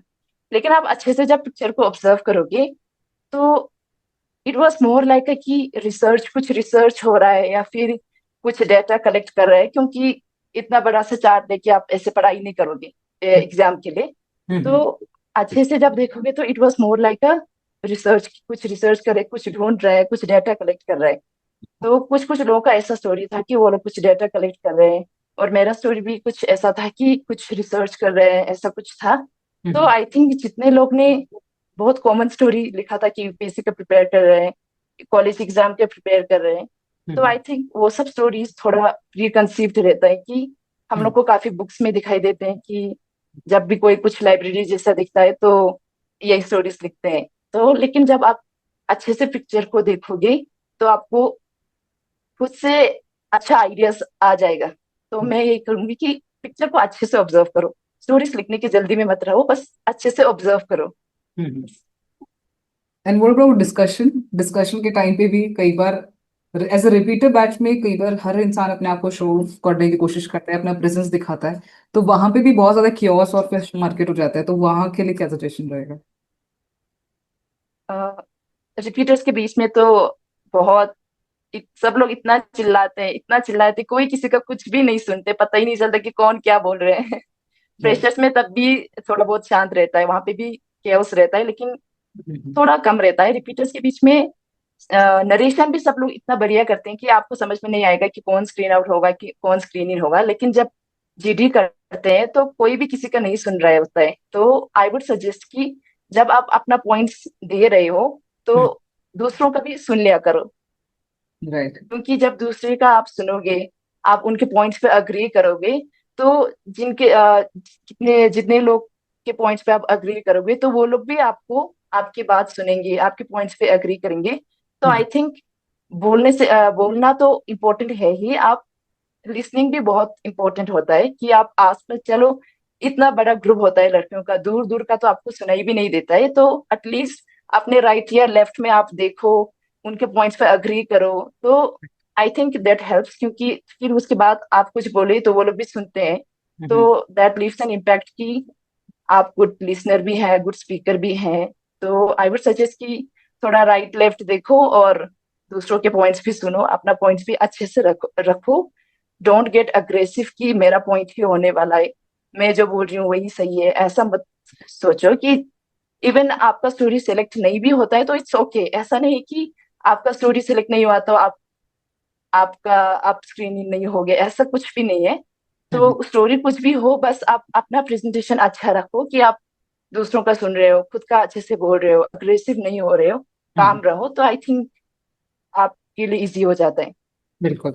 और स्क्रीनिंग के एसोसिएट में जैसे आपने दो तीन पॉइंट्स बोले, ओआईआर का तो इवन पीआईक्यू फॉर्म के अंदर भी कॉर्नर में एक एरिया है, तो कहीं ना कहीं ये जब इंटरव्यू के पास जाता हम्म। है या साइट के पास जाता है, तो वहां पे भी आपकी ओआईआर की रेटिंग आगे तक सर्कुलेट होती है, तो that is very important even though it's just reasoning, don't take it lightly, do multiple practices. बहुत सारे सिमिलर अलाइनमेंट में जो एसएसबी में होते हैं उसके पीडीएफ काफी सर्कुलेट होते हैं, तो you can check them out as well. And as you said, regarding the story, definitely people perceive their preconceived story, but we'll discuss your stories in detail, especially in TAT, because I've heard a lot about your stories कि किस तरह से आप detailing add करते हैं और किस तरह से आपने लिखा है। They are very natural and people have literally Stanzin मुझे बताया है उन्हें कॉल करके कि you know ma'am if you are interviewing her kindly ask how she write her story and exactly वो सोचते क्या है। तो हम पीपीडीटी का एरिया, क्योंकि टीएटी और पीपीडीटी आर क्वाइट सिमिलर, तो हम उसके ऊपर डिस्कशन छोड़ते हैं। But when you enter in that discussion hall, have a smile on your face, calm yourself, and make eye contact with everybody and try to listen everybody's story a little bit कि आपको समझ में आए कि exactly उनका किस किस alignment में story है। And even if you are speaking, take proper pauses, make eye contact, then deliver. Even if they say कि okay done, हमने आपकी story सुन ली है, तो they have got the context because वो यही काम करते हैं, they exactly know. Still maintain your calmness and दूसरों की story ध्यान से सुनो। जब आप दूसरों के साथ आई कांटेक्ट करते हो तो जीडी के अंदर भी एक कनेक्शन बॉन्ड होता है and appreciate somebody else story instead of just अपनी स्टोरी को बार बार पुट फॉरवर्ड करने से बेटर रहता है कि एक बार अपनी आप कोशिश करो कि अगर आपकी कोई स्टोरी कोई सुन रहा है दैट इज फाइन, नहीं कंसिडर कर रहे हैं तो go with the group. Ultimately it's a group discussion, not a solo imposed discussion. तो आप दूसरों को सुनने की कोशिश करो and if you like somebody else story, तो that is also good that you are appreciating somebody else work, क्योंकि उसमें कुछ डिटेलिंग थी तो आप उसमें भी एक कंट्रीब्यूट कर सकते हो। Make a genuine response to the group. एक या दो बार भी आपने पिच किया है तो I think that also works. Stinson, now comes the psychological test, stage two testing day. And as I said, I've heard a lot about your story. So whether it's TAT, whether it's WAT, SRT, and ST, we'll talk it in very much detail. Specifically, कोई भी आप अगर random example story के साथ लेंगे तो हम उसके डिस्कशन को काफी डिटेल में करेंगे कि एग्जैक्टली आप क्या ऑब्जर्वेशन लेते थे और आपने किस तरह से उसको बहुत natural and short and crisp story बनाया है। Starting with TAT, how you have written your story and what is your perception when a picture is shown to you, how do you perceive it? Okay. So TET की जब हम बात करें तो I think जब भी हम एक टीईटी का पिक्चर देखते हैं तो हम खुद को उस पिक्चर में इमेजिन करते हो। तो मेरे साथ ये रहा है कि मैंने मैक्सिमम स्टोरीज, जितने भी स्टोरीज है, एक दो छोड़ के मैक्सिमम मैंने अपने एक्सपीरियंसेस को लिखा है। Okay. जितना इंसिडेंसेस मेरे साथ हुआ है, कोई कोई एक्सपीरियंसेस मेरे मेरे साथ हुआ है, तो मेरे स्टोरीज मैक्सिमम अपने एक्सपीरियंस है, तो इसलिए शायद आई थिंक थोड़ा अच्छा बन के आ रहा है। क्योंकि ऐसे बनाया बनाया स्टोरी नहीं है, अपना एक्सपीरियंस और अपने साथ जो हुआ है मैक्सिमम वही होता है। क्योंकि जब आप एक पिक्चर देखते हो तो आप एक स्टोरी जो आपके आपके साथ कोई मतलब ऐसे बनाया हुआ स्टोरी आप एकदम से नहीं लिख सकते हो। तो Right. जब भी आप कुछ पिक्चर देखते हो तो अपने साथ कुछ हुआ है, अपने आप को वहां पे इमेजिन करते हो, तो आपने आपके साथ कुछ हुआ है अच्छा इंसिडेंस, तो वो सब आ जाता है। तो टीएटी के लिए मैं एक चीज बोलना चाहूंगी कि जब एसएसबी देती है तो दो तरह के इंसान होते हैं। एक होता है जिसके पास बहुत सारे एक्सपीरियंसेस होते हैं, कि बचपन से बाहर रहा हो, कॉलेज में बाहर रहा हो, हॉस्टल में रहा हो, हॉस्टल में काफी सारे एक्सपीरियंसेस मिल जाते हैं। या फिर कोई होते हैं काफी ट्रैक्स पे ट्रेकिंग वगैरह करते हैं, बाहर दोस्तों के साथ घूमने जाते हैं, तो उनके साथ काफी एक्सपीरियंस नेचुरली उनके पास होते हैं एक्सपीरियंसेस। Right. और दूसरे टाइप का इंसान होता है कि वो लोग हमेशा घर पे रहते हैं, स्कूल में भी मतलब हमेशा पढ़ाई में रहते हैं, तो स्पोर्ट्स वगैरह में आप पार्टिसिपेट नहीं करा होता है। मतलब ऐसे लोग होते हैं, दो टाइप के लोग होते हैं। तो एक के पास होता है कि कोई भी एक्सपीरियंस नहीं होता है, ताकि आप उस टीएटी में अपना एक्सपीरियंस को थोड़ा स्टोरी बना के लिख सकते हो। तो आई वुड सजेस्ट कि जिनके पास एक्सपीरियंसेस अच्छे हैं, जिन्होंने एक्स्ट्रा करिकुलर एक्टिविटीज में पार्टिसिपेट किया है, तो उनके पास even if it is a small incidence, आप उसके ऊपर एक स्टोरी लिख सकते हो जब आपको थोड़ा सिमिलर पिक्चर जब दिख जाते हैं टीईटी में। तो आई वुड सजेस्ट कि जिनके पास नेचुरली आपके पास एक्सपीरियंस है, तो आप उतना प्रैक्टिस ना करें टीईटी में। क्योंकि जब आप ज्यादा प्रैक्टिस करते हैं तो ऐसा होता है कि आपने प्रैक्टिस किया हुआ थोड़ा सा भी आपको सिमिलर इमेज दिख जाता है, तो आप वही स्टोरी लिखते हैं, बार बार वही स्टोरी आ जाते हैं। तो जितना इतना ही प्रैक्टिस करो कि आपको पता चले कि स्टोरीज कैसे लिखना है, स्टार्ट कैसे करना है, एक्शंस कैसे डालना है और एंड कैसे करना है, उतना ही प्रैक्टिस करो। लेकिन जो दूसरे टाइप के लोग हैं जिनके पास उतना एक्सपीरियंस नहीं रहता है, जो ज्यादातर स्टडी की मतलब एकेडमिक्स की तरफ इंक्लाइन होता है और स्पोर्ट्स वगैरह में पार्टिसिपेट नहीं किया होता है, तो उनके लिए आई थिंक प्रैक्टिस करना थोड़ा बेनिफिट रहता है, क्योंकि जब वो पिक्चर देखेंगे तो उनके पास दिमाग में कुछ जब आएगा नहीं तो वो स्टोरी कैसे लिखेंगे। तो आई थिंक उनको थोड़ा प्रैक्टिस करना ही अच्छा रहेगा कि आप थोड़ा बहुत प्रैक्टिस कर लो कि कैसे स्टोरी लिखना है। मतलब आपने पार्टिसिपेट नहीं किया तो आपके पास एक्सपीरियंस नहीं, लेकिन तो आपको थोड़ा बना के लिखना पड़ेगा। तो जिनके पास एक्सपीरियंस नहीं है, आई वुड सजेस्ट कि आप प्रैक्टिस करो, जितना हो सके प्रैक्टिस करो। तो बस वैसे ही मैंने स्टोरीज लिखा है कि मैंने ज्यादातर अपने एक्सपीरियंस ही डाला है स्टोरीज में। And one thing that helps कि अगर एकदम से आपको एक्सपीरियंसेस याद नहीं आएंगे, तो आप एक चीज करो कि जितना भी आपके साथ कोई भी इंसिडेंस हुआ है, स्पोर्ट्स में कुछ हुआ है, आप किसी ट्रिप पे गए तो कुछ भी हुआ है, तो आप एक नोटबुक में उसका मतलब टाइटल जैसा लिख के रख दो ओके। कि ऐसा एक इंसिडेंस हुआ था, ऐसा एक एक्सपीरियंस हुआ था। तो आप सारा लिख के रखोगे तो आप जब टीएटी का पिक्चर देखोगे तो डेफिनेटली आप एक ना एक इंसिडेंट से आप रिलेट कर सकोगे, तो आप इजीली उस पर स्टोरी लिख सकते हो। तो वही चीज मैं फॉलो करती थी टीएटी में।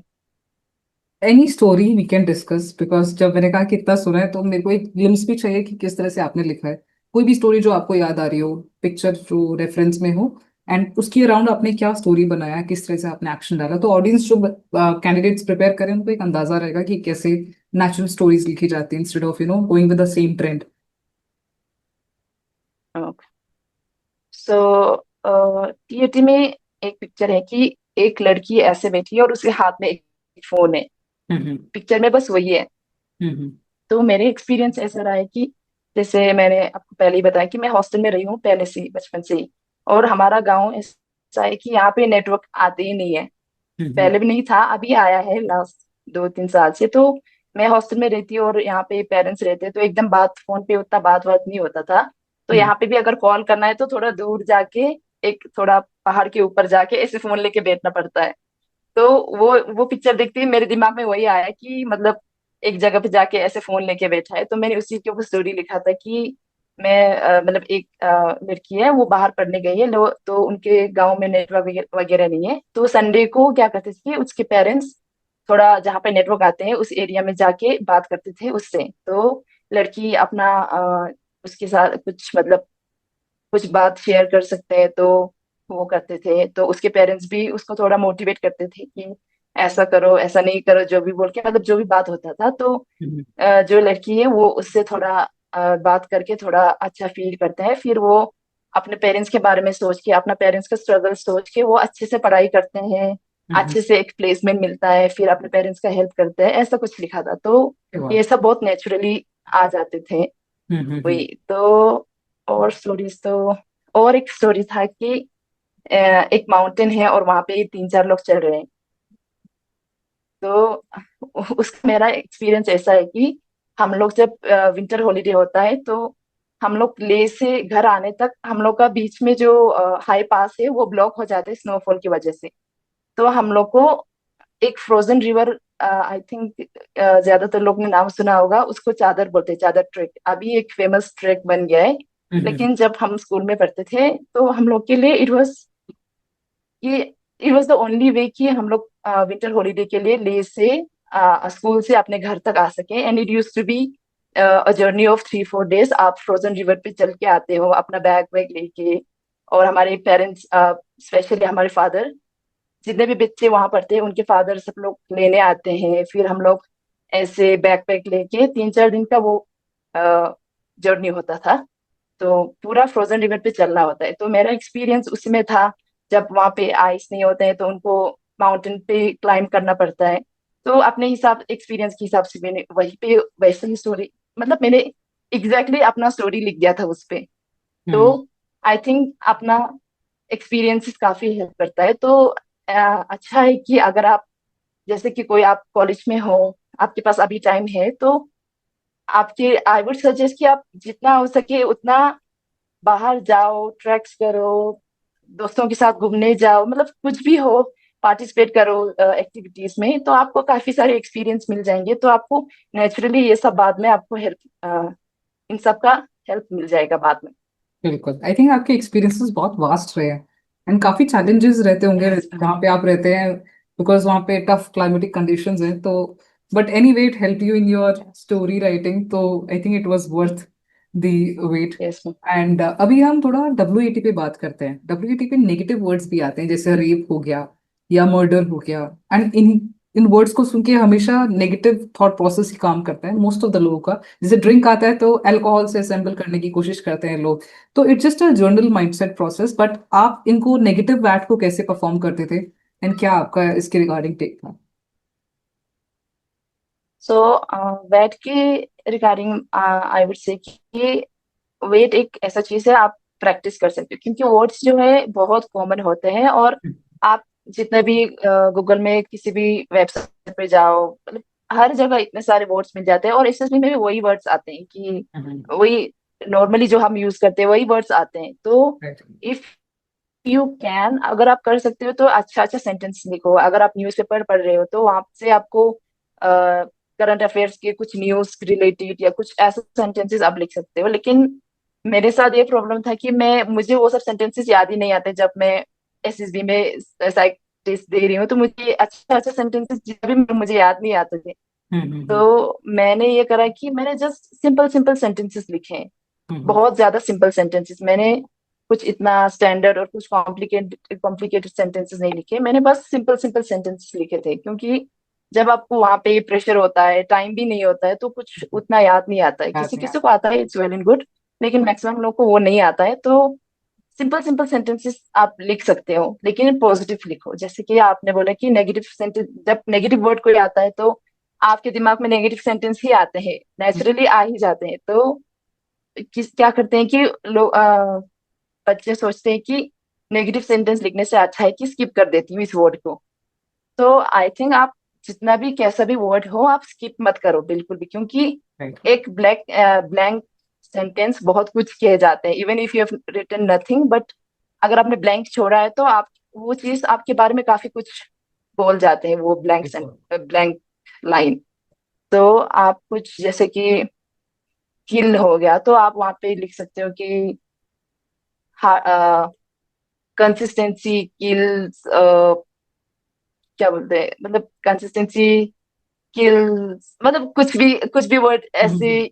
जैसे आपको कोई इंसान या किसी एनिमल के बारे में किल करके लिखने की जरूरत नहीं है, बस ऐसे हार्ड वर्क के बारे में या फिर कंसिस्टेंसी के बारे में ऐसे वर्ड्स यूज करके आप छोटा राइट। सा सेंटेंस लिख सकते हो। लेकिन आप उसको स्किप मत करो बिल्कुल भी, क्योंकि वैट में इट इज वेरी इंपॉर्टेंट कि आप 60 के 60 वैट कंप्लीट करो। राइट। तो आप लंबा सेंटेंसेस मत लिखो, छोटा छोटा सेंटेंसेस लिखने का प्रैक्टिस करो। Even if it is very simple sentences, ऐसे बच्चों वाला सेंटेंस होगा तो भी चलेगा, बस स्किप मत करो। तो लास्ट में अगर आपको टाइम कम मिल रहा है तो भले ही आप लास्ट के एक दो वर्ड्स आपसे छूट सकते हैं, लेकिन आप बीच में एक वर्ड छूट स्किप करके दूसरा लिखते हैं ऐसे। आई वुड सजेस्ट कि आप ऐसा मत करो। जितना हो सके कुछ भी सेंटेंस लिख दो, आपको वो वर्ड यूज करने की जरूरत नहीं है, बस उस वर्ड को एसोसिएट करके आपको लिखना है। तो आप कुछ भी लिख सकते हो, लेकिन स्किप मत करना words, specially negative words. Right. What about SRTs? यहाँ पे सिचुएशन रिएक्शन टेस्ट है, तो यहाँ पे सिचुएशन का रिस्पॉन्सेस काफी मायने रखते हैं। आप शॉर्ट एंड क्रिस्प लिखते थे, कॉमा लगा के करते थे, आपका क्या पैटर्न था, आप किस तरह से आपने SRTs को परफॉर्म किए? एसआरटीज तो मैं कोमा लगा के ही करती थी, क्योंकि आपको तीन चार एक्शंस लिखना होता है कि उसने ये करा, फिर ये करा, फिर ये हुआ। आपको कंक्लूड भी थोड़ा बहुत कर लेना होता है। तो आप कंप्लीट सेंटेंस लिखने जाओगे तो आप 20 एसआरटी भी ठीक से नहीं कर पाओगे। तो आई वुड सजेस्ट कि आप कोमा लगा के मेन एक्शन को लिखो, फिर कोमा लगाओ, फिर कुछ मेन एक्शन है वो लिखो, फिर कोमा लगाओ, फिर कंक्लूड कर दो। तो मैक्सिमम लोग क्या करते हैं कि सेंटेंस लंबा लंबा सेंटेंस लिखते हैं और वो एकदम प्रॉपर कंक्लूजन तक लेके जाते हैं, तो दो तीन सेंटेंस का वो सोल्यूशन लिखते हैं एसआरटी का। तो हम्म। तब फिर वो लोग 20 या 25 इतना ही एसआरटी कंप्लीट कर पाते हैं। तो इट इज बेटर कि आप एसआरटी और वैट तो दोनों आप प्रैक्टिस कर सकते हो, जितना हो सके आप प्रैक्टिस कर सकते हो। हम्म। एसआरटी भी आप प्रैक्टिस करो, इसलिए प्रैक्टिस करो कि आपका टाइम बचे, आप आपका स्पीड बढ़े। इन सब के लिए प्रैक्टिस करो, इसलिए नहीं कि आप जो भी वहां पे, जैसे कि बहुत सारे वेबसाइट्स पे एसआरटी का क्वेश्चन और आंसर दोनों दिया हुआ होता है, तो आप क्या करते हो कि वो एकदम दिमाग में याद कर लेती हूँ कि ऐसा आया तो ऐसा लिखेंगे। तो आप वो याद मत करो, हम्म, क्योंकि आप जब वहां पे जाओगे तो आपका साइकोलॉजी, आपने जीटी में क्या किया, सब ऐसे मतलब कंपेयर किया जाएगा। तो आप ऐसे प्री कंसीव्ड और किसी और का रिस्पॉन्सेस लगोगे तो आपको ही प्रॉब्लम होगा। फिर आपको भी कॉन्फ्रेंस में भी एसआरटी ऐसे पूछे जाएंगे। तो इट इज बेटर कि आप जो आप करोगे वही लिखो। बिल्कुल ऐसे ही मतलब हीरो बन के कुछ भी एक्स्ट्रा ऑर्डिनरी मत करो। तो नॉर्मल नॉर्मल सेंटेंसेस और नॉर्मल सॉल्यूशंस लिखो जो एक नॉर्मल इंसान कर सकते हैं। बिल्कुल। तो वही कॉमा लगा के करो और रियलिस्टिक सॉल्यूशंस लिखो। ऐसे आप एक स्टूडेंट हो, फिर आप इतना बड़ा बड़ा एक्शंस आप ले नहीं सकते हो। तो आप रियलिस्टिक सॉल्यूशंस लिखो और कॉमा लगा के लिखो, ताकि आपका टाइम बचे और मैक्सिमम आप अटेम्प्ट कर सकते हो।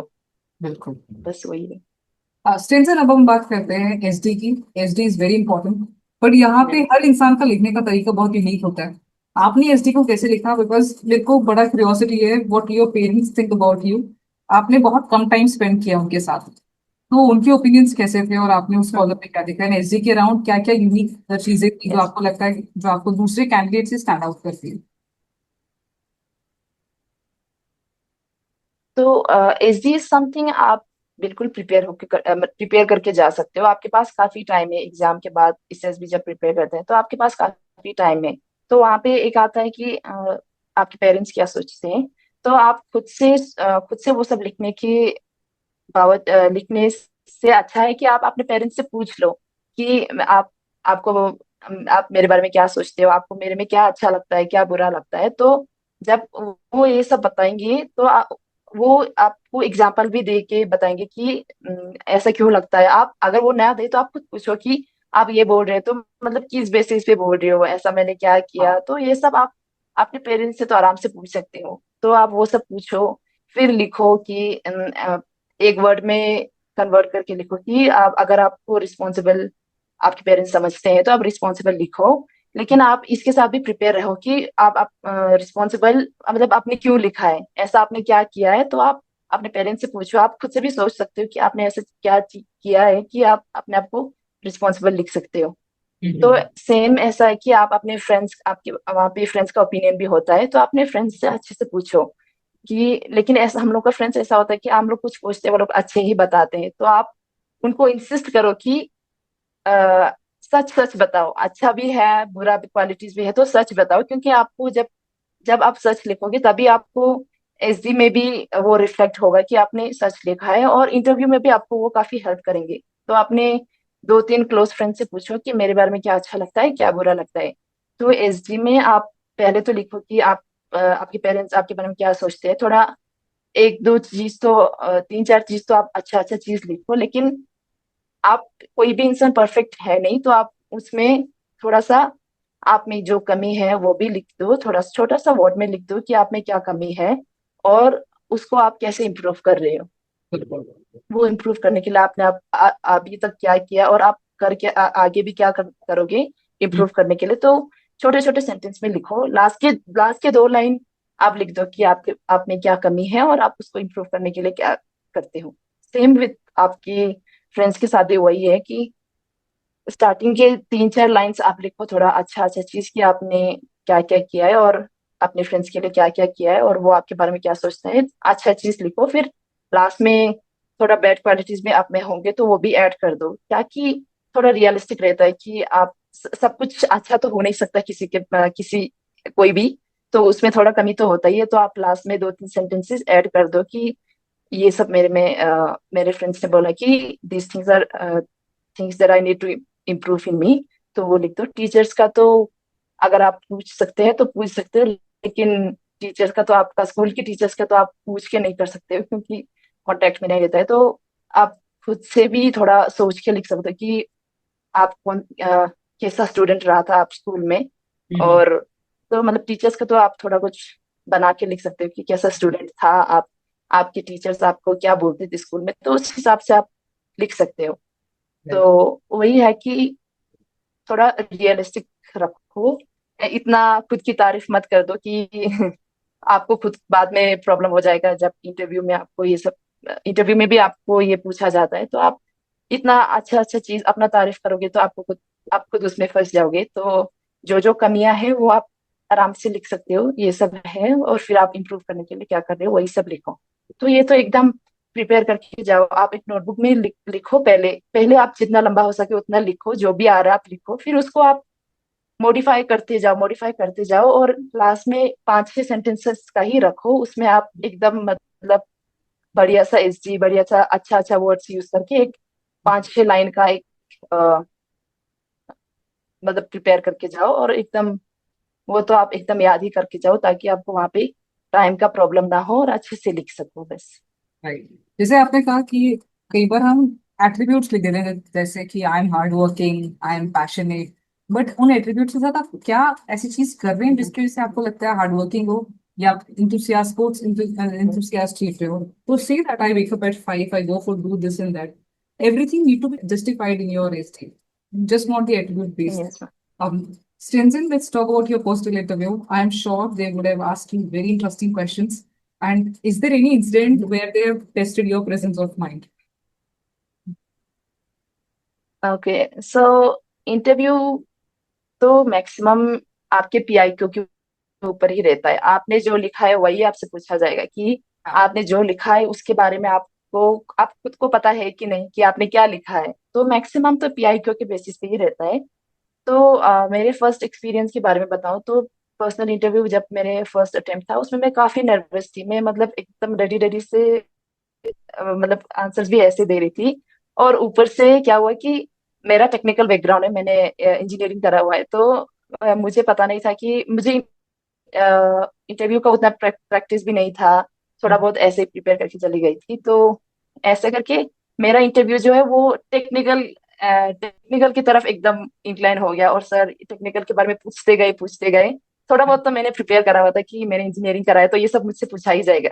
लेकिन हम्म। सर मतलब डीप, इतना डीप क्वेश्चंस में पूछते रहे कि डीप में जाते रहे फिर ये क्या होता है, फिर क्या होता है, मतलब टेक्निकल में ही इतना ज्यादा चला गया कि मैं आंसर ही नहीं कर पाया। मैक्सिमम मेरा ऐसा हो रहा था कि I don't know sir, I don't know sir. तो मुझे लगता है कि मेरे फर्स्ट अटेम्प्ट में कुछ चीज खराब हुआ है, तो मुझे लगता है कि मेरा पर्सनल इंटरव्यू खराब हुआ है।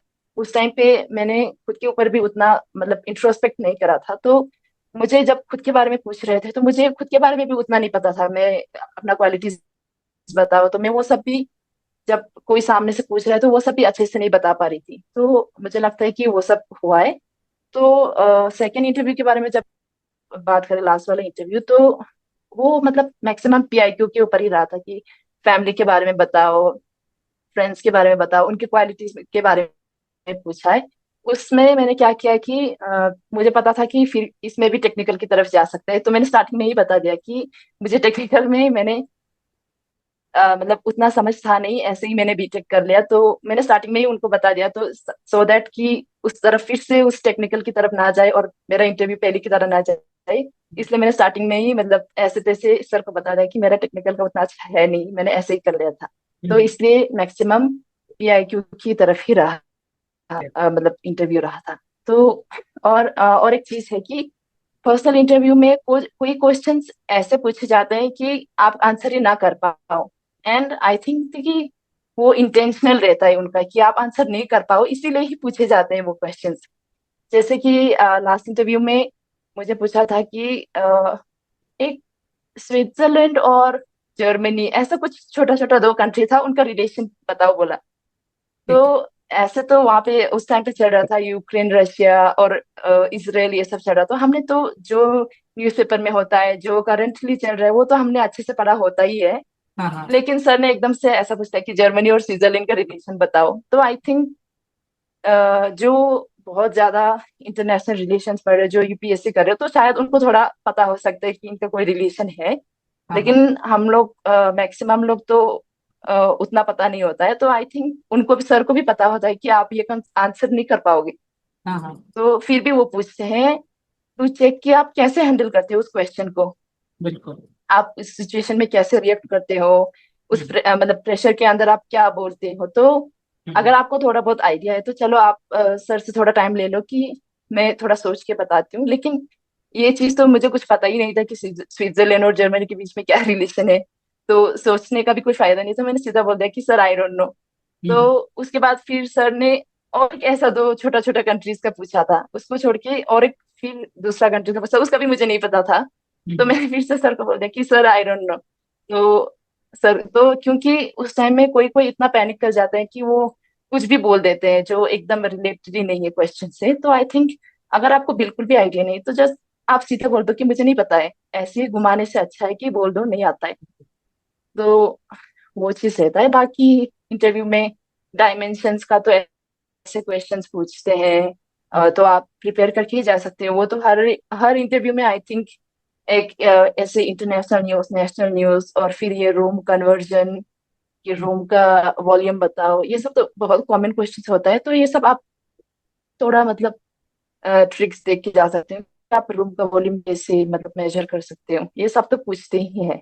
तो इंटरव्यू में लास्ट वाले इंटरव्यू में मुझे एक क्वेश्चन पूछा था कि वो मुझे क्वेश्चन ही समझ में नहीं आया, and I still don't know the question, and I still don't know the answer to that question. मुझे क्वेश्चन ही समझ नहीं आया। सर ने पूछा कि how will you convert this room into CNG. तो मैंने सर से फिर से पूछा कि क्वेश्चन सर ने क्या पूछा। सर ने फिर से एग्जैक्ट वही क्वेश्चन बोला कि how will you convert this room into CNG. तो मैंने थोड़ा बहुत सोचा, फिर भी मुझे आइडिया नहीं आया, तो मैंने बोला कि नहीं आता है। तो आई थिंक सर ने उसके बाद ऑफ कोर्स मैंने जाके बाकी लोगों से बताया कि ऐसा क्वेश्चन पूछा था कि उसका आंसर क्या हो सकता है, और किसी को भी कुछ भी आइडिया नहीं था। लेकिन उसके बाद जितने लोग भी गए उनसे भी वही क्वेश्चंस पूछ रहे थे, लेकिन हम लोग को आज तक पता नहीं चला था कि उस पता चला कि उस क्वेश्चन का मतलब क्या है, और उसका आंसर भी नहीं पता है। तो आई थिंक ऐसे कुछ कुछ क्वेश्चंस आपसे पूछे जाएंगे जो आपको समझ में भी नहीं आएगा, या फिर आपको समझ में आ गया तो आपका आंसर नहीं पता होगा, लेकिन सर को वो पता होता है फिर भी पूछते हैं। तो आई थिंक आपको उस सिचुएशन में काम रहना बहुत जरूरी है, ऐसे पैनिक होने से। थोड़ा इंटरव्यू खराब हो जाए तो आप एकदम काम रहो, नहीं आता है तो नहीं आता बोल दो। So that's These questions are just to test your patience level and presence of mind and how you yes. respond. So somebody can also get panic when this such question is being asked to them. Yes. You handle it with such a patience and with a smile. I'm sure उन्होंने सिर्फ ये test करने के लिए आपसे पूछा होगा। आप लद्दाख से हैं स्टेंसन, तो कहीं ना कहीं मुझे एक्सपेक्टेड है कि लद्दाख के एसोसिएट में भी काफी इंटरेस्टिंग क्वेश्चंस पूछे गए होंगे, या फैमिली के एसोसिएट में। तो do you remember anything or you would like to share something with us? Even I thought कि मुझे लद्दाख से काफी क्वेश्चंस पूछेंगे, लेकिन उतना नहीं पूछा था मुझे। कॉन्फ्रेंस में एक दो पूछे थे, लेकिन इंटरव्यू में फैमिली के बारे में तो था, लेकिन ऐसी मतलब खाने के बारे में पूछ लिया था, क्योंकि मेरा इंटरव्यू जस्ट लंच के बाद हुआ था। देन सर आज की खाने में क्या था, कैसा था, ऐसा पूछा। आई आंसर किया अच्छा था ऐसा। दिन सर उसी के वहां से ही हमारे ट्रेडिशनल फूड की तरफ चला गया कि वहाँ की ट्रेडिशनल फूड क्या है, कैसे बनते हैं। बस उतना ही छोटे छोटे क्वेश्चंस पूछा था, बाकी उतना कुछ लद्दाख के बारे में पूछा नहीं, जितना जो मुझे भी लगा था कि पूछेंगे। तो अच्छे से प्रिपेयर तो करके गए थे, अपने जगह के बारे में का पता होना चाहिए, बट इंटरव्यू में उतना मुझे पूछा नहीं था उसके बारे में। Okay. You mentioned conference. Conference में कैसे क्वेश्चन पूछे थे आपसे? कॉन्फ्रेंस में तो फर्स्ट जब मेरा कॉन्फ्रेंस हुआ था उस टाइम पे हम लोग के लद्दाख में 6 शेड्यूल का कुछ चल रहा था, प्रोटेस्ट चल रहा था। तो आई न्यू कि वो क्वेश्चन मुझे इंटरव्यू या कहीं पे तो मुझे पूछेंगे ही, तो मुझे पता था वो क्वेश्चन आने वाला है। तो इंटरव्यू में तो मुझे नहीं पूछा था। जब कॉन्फ्रेंस के लिए गई थी तो फर्स्ट ऑफ ऑल तो मुझे पूछा था कि मेरे नाम का मतलब क्या है। तो मैंने अपने नाम का मतलब बताया, एंड सर सर जो थे, सर ने बोला कि और बताओ अपने नाम के बारे में। तो मुझे जितना आता था मैंने उतना ही बताया था कि सर यही होता है और नहीं पता है। फिर उसके बाद सर ने पूछा कि लद्दाख का मतलब लोकसभा में सीट कितना है, क्यों इतना है, और आप जो प्रोटेस्ट कर रहे हो आप क्या मांग रहे हो, और अभी सीट्स कितने होना चाहिए और वो क्यों होना चाहिए। ऐसे क्वेश्चंस थोड़ा बहुत पूछा था कॉन्फ्रेंस में। फिर वही पूछ के छोड़ दिया था। एंड लास्ट वाले कॉन्फ्रेंस में तो ये भी नहीं पूछा। लास्ट वाले कॉन्फ्रेंस में मैक्सिमम यही था कि मतलब यहाँ का एक्सपीरियंस बताओ, फ्रेंड्स बना कि नहीं बना, बस वही पूछा था लास्ट वाली कॉन्फ्रेंस में। टेंशन G2 की जब बात आती है, it is not just important how you perform in 9 tasks, but it is also important how you behave in those 9 tasks with your yes ma'am. teammates. तीन ऐसी एक्टिविटीज या तीन ऐसे बिहेवियर एस्पेक्ट आपने नोटिस करे हो कैंडिडेट के बीच में, that is a completely red flag to behave in such a way in the GTO ground, because there are times a potential candidate also get noticed in a negative way in front of GTO because of their behavior. तो दो से तीन चीजें जो आपको याद हो जो कैंडिडेट्स ने, I mean they have behaved in that manner which was not appropriate for GTO. Yes, ma'am. So GTO में आई थिंक सबसे पहले तो आपका जीडी होता है, और जीडी में होता है कि हम लोग जब फ्रेशर थे तब काफी अच्छे से बोल रहे थे लोग, एक एक मतलब एक एक को चांस दे कि अपना पॉइंट्स बोलो बोलो, फिर सब सुन भी रहे थे, तो इट वाज क्वाइट स्मूथ. लेकिन जब रिपीटर्स की बारी आई, जब मैं रिपीटर बनी थी, तब सब इतना चिल्ला रहे, कोई मतलब कोई भी किसी का नहीं सुन रहे थे. तो जीडी में क्या करते हैं कि किसी किसी के पास मतलब बोलने के लिए सबके पास होता है, सबके पास सबने पढ़ाई किया है, सबके पास कंटेंट होता है, लेकिन जब बोलने की बारी आती है तो कोई कोई इतना डोमिनेटिंग होता है कि वो दूसरा किसी का भी नहीं सुनते, अपना पॉइंट्स बोलते जाते हैं, और फिर कोई दूसरा सामने से पॉइंट बोलता है तो एकदम से मतलब उसको काउंटर कर देते हैं कि दिस इज रॉन्ग. तो आई थिंक जब वो करते हैं तो आपका that leaves a negative impact about you, कि आप एकदम से अपना पॉइंट्स तो बोले जा रहे हो, जब दूसरा कोई बोल रहे हो तो आप एकदम से उसको काउंटर कर रहे हो. तो even if you want to counter, कि आप एक तरीका होता है कि आप बोलो कि आई स्लाइटली डिसएग्री, ऐसे मतलब थोड़ा अच्छे से बोलो तो दूसरे वाले भी अच्छे से सुनेंगे, तो आप खुद के बारे में भी एक मतलब अच्छा इम्पैक्ट छोड़ जाओगे. तो आई थिंक जब जीडी होता है तो आप एकदम से मतलब डोमिनेट कर जाते हो, तो आई थिंक वो अच्छा नहीं रहता है आपके बारे में. Even if you are speaking good, आप अच्छा कंटेंट दे रहे हो, आप अच्छा बोल रहे हो, तो लेकिन आप डोमिनेट कर रहे हो, किसी और को बोलने का नहीं, बोलने के चांस नहीं दे रहे हो, तो ये चीज आपके बारे में थोड़ा खराब हो जाता है, क्योंकि it is a group discussion. आपको दूसरों को भी सुनना है और अपना भी बोलना है, सिर्फ अपना बोलते नहीं जाना है, क्योंकि इतना वो हो जाता है कि मुझे अपना बेस्ट दिखाना है, अपना बेस्ट दिखाना है, उस चीज में इतना चले जाते हैं कि दूसरों को मौका ही नहीं देता है और खुद बोले जाते हैं. तो आई थिंक जीडी में जब ये चीज करते हैं तो थोड़ा आपके बारे में खराब इंप्रेशन रह जाता है. एंड और एक इम्पोर्टेंट चीज होता है पीजीटी. पीजीटी में क्या होता है कि जब सर बोलते हैं कि ओके यू कैन स्टार्ट, बोलते ही लोग एक तो सबसे पहले मटेरियल को उठा के सब लोग ऐसे एक दूसरे खींचने में लग जाते हैं कि मैं पकड़ूंगी. तो अच्छा है कि अगर आप मटेरियल सकते हो तो अच्छा है, अगर आप बीच में हो तो वो एकदम सामने होता है तो आप उठा लो, तो आप एक इम्पोर्टेंट पर्सन बन जाते हो उसमें. और अगर वहां पे आप लीड कर सकते हो तो और भी अच्छा है. लेकिन आपको मटेरियल कुछ प्लैंक या बल्ली रास्ता आपको कुछ नहीं मिला, तो आपको थोड़ा खुद से स्टार्टिंग से ही आपको थोड़ा आपके कॉन्फिडेंस थोड़े नीचे चले जाते हैं कि मेरे पास कुछ आया नहीं, और स्टार्टिंग में भी जो प्लैंक और जो मटेरियल उठाया वही स्टार्टिंग में चले जाते हैं. तो आई थिंक अगर आप उठा सकते हो, अगर आप जा रहे हो तो अच्छा है. तो आपके पास आइडियाज भी होने चाहिए, अगर आप ऐसे ही उठा के सीधे नहीं जा सकते. अगर आपके पास आइडिया हो तभी जाओ, क्योंकि वो एक टाइम बेस्ड टास्क रहता है और it is a group task. तो आपको एक ऐसा ग्रुप वो कंप्लीट करना है. तो अगर आपको आइडियाज नहीं आ रहे हैं तो आप आगे मत जाओ. अगर आपको आइडियाज आ रहे हैं तो चलो आप अ, करो, आप अपना दिमाग लगाओ, मतलब आगे चलते जाओ. लेकिन कोई लोग क्या करते हैं कि स्टार्टिंग के एक दो स्ट्रक्चर्स पे उनको आइडियाज आया, तब ठीक है वो कर रहे हैं, ग्रुप भी आगे जा रहे हैं.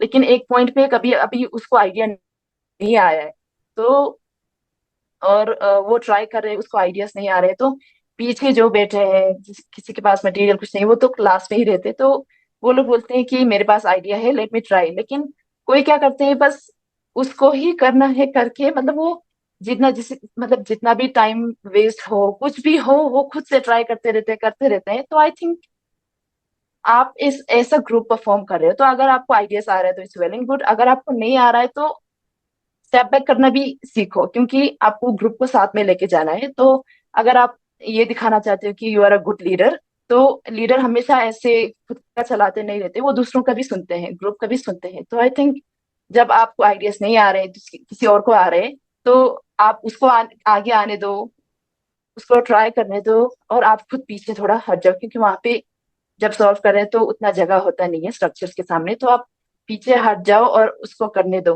ट्राई करने दो. तो आई थिंक तो कोई कोई होता है कि एकदम पीछे हटते ही नहीं है, अगर उसको आइडिया नहीं आ रहा है तब भी ट्राई करते रहते हैं, तो थर्ड फोर्थ स्ट्रक्चर पे एकदम मतलब सबको ही सबको ही ले डूबता है वो एक इंसान। तो आई थिंक जब आप वो करते हो तो आपके बारे में वो एकदम बहुत नेगेटिव इंप्रेशन छोड़ जाते हैं। बिल्कुल। तो आप क्योंकि ये ग्रुप टास्क ये सब क्या होता है कि आप ऐसा सोच के चलो कि रियल लाइफ सिचुएशन है। तो बिल्कुल। अगर आप कुछ रियल लाइफ सिचुएशन होता, अगर आप लीडर होते, अगर आपसे नहीं हो रहा है तो आप डेफिनेटली किसी ग्रुप किसी मतलब ग्रुप के दूसरे इंसान को आइडियाज आ रहा है तो रियल लाइफ सिचुएशन में आप क्या करते उसको उसकी सुनते और सबको साथ में लेके चलते। तो आई थिंक वो चीज इम्पोर्टेंट रहता है। मतलब आप दूसरों की सुनो, दूसरों को करने दो, थोड़ा स्टेप बैक करना भी सीखो। बिल्कुल। तो अगर आप नहीं करते हो तो उसमें बहुत गलत इंप्रेशन आपका चला जाता है। सेकंड चीज वो हो गया। एंड और तो वही मतलब पीजीटी हो, एचजीटी हो या एफजीटी हो, सब में जब आप ऐसा चीज करते हो तो मतलब बहुत गलत इंप्रेशन चला जाता है। एंड जीटीओ का और एक इम्पोर्टेंट टास्क आई थिंक है कि ग्रुप लर्निंग एक्सरसाइज। ओके।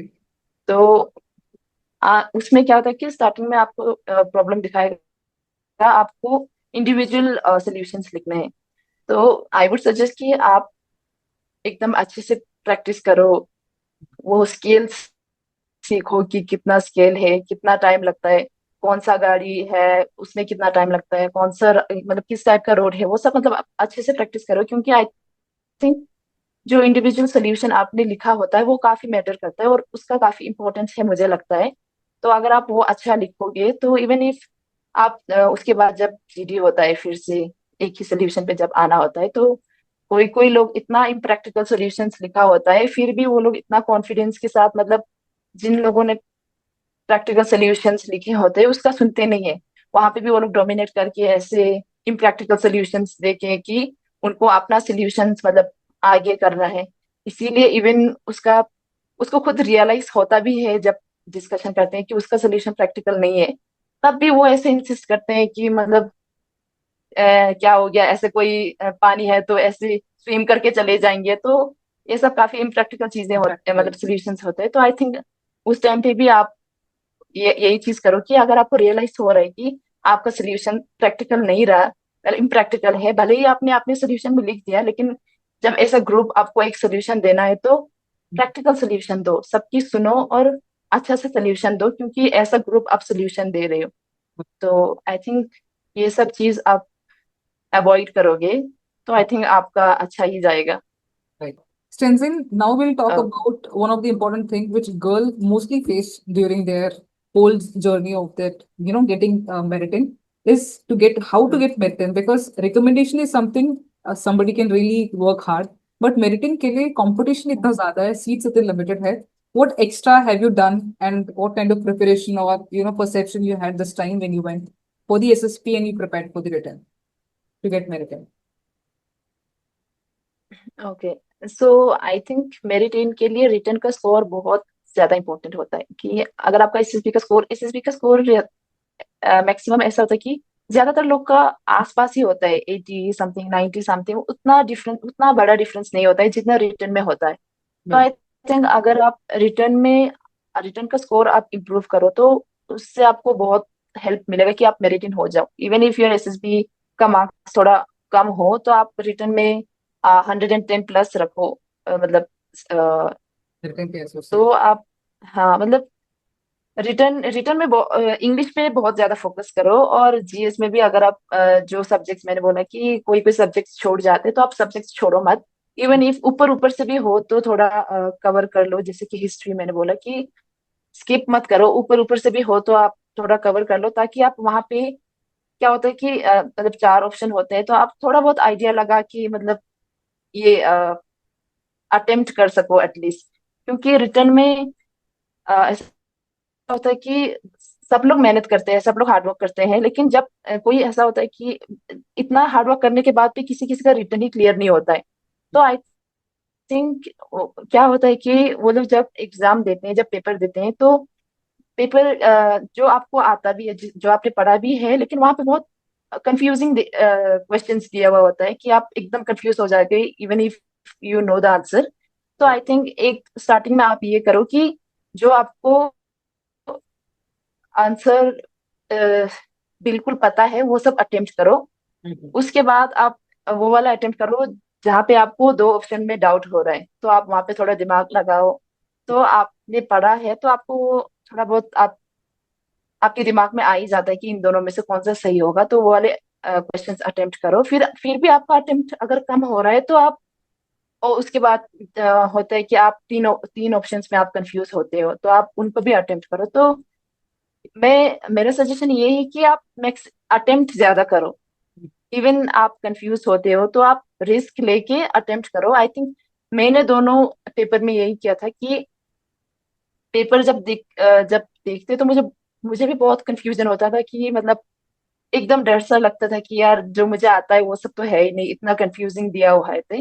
तो लेकिन आप जब एकदम काम होके करोगे तो आपको धीरे, जब स्टार्टिंग में आप एक क्वेश्चन देखोगे आपको आंसर नहीं आएगा, लेकिन जब आप बाकी सब करके उस क्वेश्चन पे वापस आओगे तो आपको थोड़ा बहुत वो क्वेश्चंस का आंसर मतलब आ ही जाता है। तो आई थिंक आप नेगेटिव मार्किंग से डरो मत, और अटेम्प्ट जितना हो सके मतलब रिस्क लेके अटेम्प्ट ज्यादा रखो, तो आपको वो चीज आपको स्कोर करने में भी हेल्प करता है, और रिटर्न क्लियर करने में तो डेफिनेटली हेल्प करते हैं। तो नेगेटिव मार्किंग से डरो मत और अटेम्प्ट ज्यादा रखो। तो मैंने भी वही करा था कि मैंने काफी अटेम्प्ट करा था, रिस्क लिया था क्वेश्चंस में।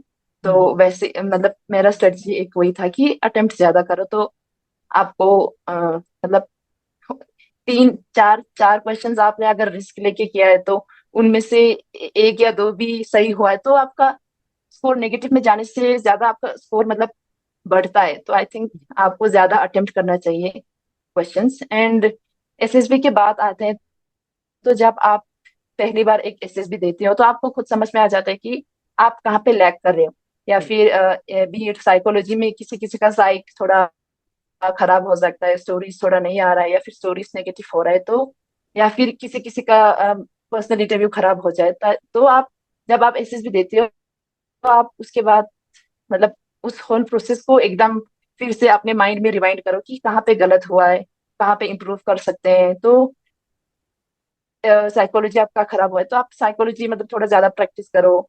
अगर जीटी में हुआ है तो आप जीटी को मतलब ग्राउंड टास्क में जो हुआ है तो मतलब खराब हुआ है तो आप उसको इम्प्रूव करो। पर्सनल इंटरव्यू में खराब हुआ है तो उस पर वर्क करो। पर्सनल इंटरव्यू का तो मैक्सिमम होता है कि आप इंट्रोस्पेक्शन करो, खुद के बारे में जानो, दूसरों के बारे में जानो, फैमिली के बारे में जानो।